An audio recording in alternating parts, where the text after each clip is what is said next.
ஞானானந்தம் மயம் தேவம் நிர்மலஸ்படிகாக்கிருதி ஆதாரம் சர்வ வித்யானாம் ஹயக்ரீவர் உபாஸ்மகே.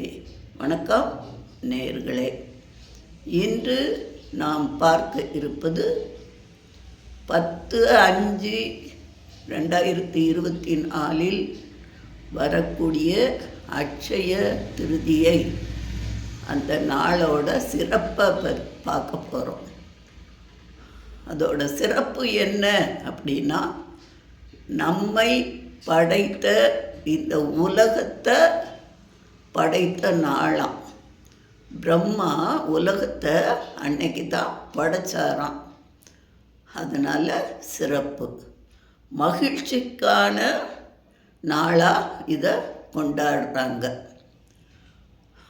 மகிழ்ச்சின்னா பொன் பொருள் நகை நட்டெல்லாம் வாங்கி வீட்டில் சேர்க்கலாம், அது பல்கி பெருகும். எல்லாராலையும் பொண்ணு பொருள் இதெல்லாம் வாங்கி சேகரிக்க முடியுமா அப்படின்னா முடியாது. அப்போது இல்லாதவங்களுக்கு ஏற்ற மாதிரி உப்பு, கல் உப்பு, அதை வாங்கி வீட்டில் சேகரிக்கலாமா. அந்த கல் உப்பில் லக்ஷ்மி வாசம் செய்கிறாள் அப்படின்னு சொல்கிறாங்க. உப்பிட்டவரை உள்ளளவும் நினை அப்படின்னும், உப்பில்லா பண்டம் குப்பையிலே அப்படின்னும் உப்போட சிறப்பு தெரியுது. அதனால் நல்ல தரமான உப்பை வாங்கி வீட்டில் சேகரிக்கலாம். அதே சமயம் அந்த அட்சய திருதியை நாளன்று சூரிய பகவானும் சந்திர பகவானும் சம அளவில் தன்னுடைய ஒளியை பரப்புகிறாங்களாம். அது ஒரு பெருமை மிக்கதாக இருக்கு. சரி, தானம் பண்ணலாம். நம்ம வாங்கி வீட்டுக்கு வைக்கிறோம், அதே சமயம் இல்லாதவங்களுக்கு வாங்கி தானம் பண்ணலாம். தானம் சிறப்பு வாய்ந்தது.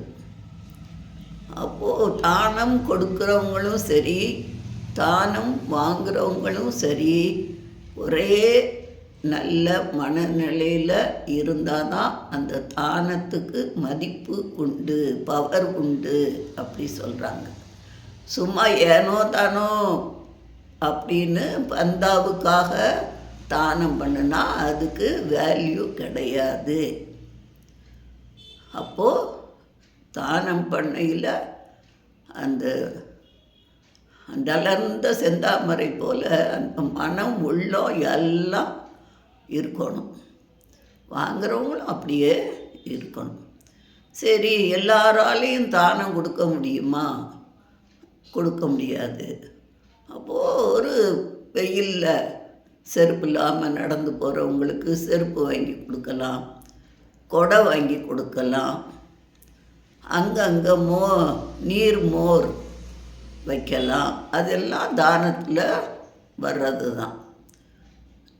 நீர் மோர், தண்ணீர் பந்தல், இப்படி எளிதான அவங்கவங்களுக்கு தகுந்த வகையில் தானம் செய்ய பழகணும். ஒரு இல்லாத குடும்ப பிள்ளைக்கு திருமணம் செய்து வைக்கலாம். அப்போ அந்த பெண்ணோட வாழ்க்கை முழுவதும் சந்தோஷத்தை நீங்கள் கொடுத்ததா அர்த்தமாகுது.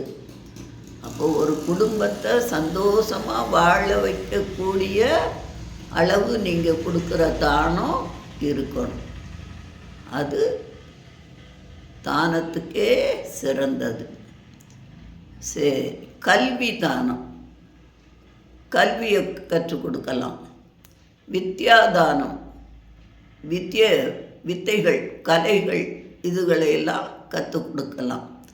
அது கொடுக்கணும் அப்படிங்கிற உள்ளந்தான் வரணுமே ஒழிய எதனாலும் கொடுக்கலாம். கொடுக்கையில் கிடைக்கிற இன்பம் அலாதி. அதுக்கு ஈடு இணை எதுவுமே கிடையாது. சரி, அந்த அட்சய திருத்தியை நாள் அன்று புனித நீராடல், ஆறு, கடல், குளம், இப்படி நல்ல புண்ணிய நதிகளில் நீராடலாம், புண்ணியம் சேரும். அப்படி நீராட போகும் பொழுது ஒரு பிடி கல் உப்பு, தரமான கல் உப்பை கையில் எடுத்துக்கிட்டு ஆற்றுக்குள்ளே இறங்கி அதை கரைச்சிட்டு அதுக்கப்புறம் புனித நீராடிட்டு வெளியே வரணுமா. ஆக அட்சய திருதியை நாளன்று என்னென்னலாம் செய்து நம்முடைய வாழ்க்கையை சுபிட்சமாக ப்ளஸ்ஸாக ஹை லெவலுக்கு கொண்டு வரலாம் அப்படிங்கிறத உங்களுக்கு சொல்லியிருக்குது. ஒவ்வொருவர் வாழ்க்கையிலும் இதே மகிழ்ச்சியான சந்தர்ப்பம் ஏராளமாக வரணும் அப்படின்னு சொல்லி சரஸ்வதி டெய்லரிங் டியூட்டோரியல் பள்ளி இதயம் கனிந்த வாழ்த்துக்களை தெரிவித்துக் கொள்கிறது. நன்றி, வணக்கம் நேயர்களே.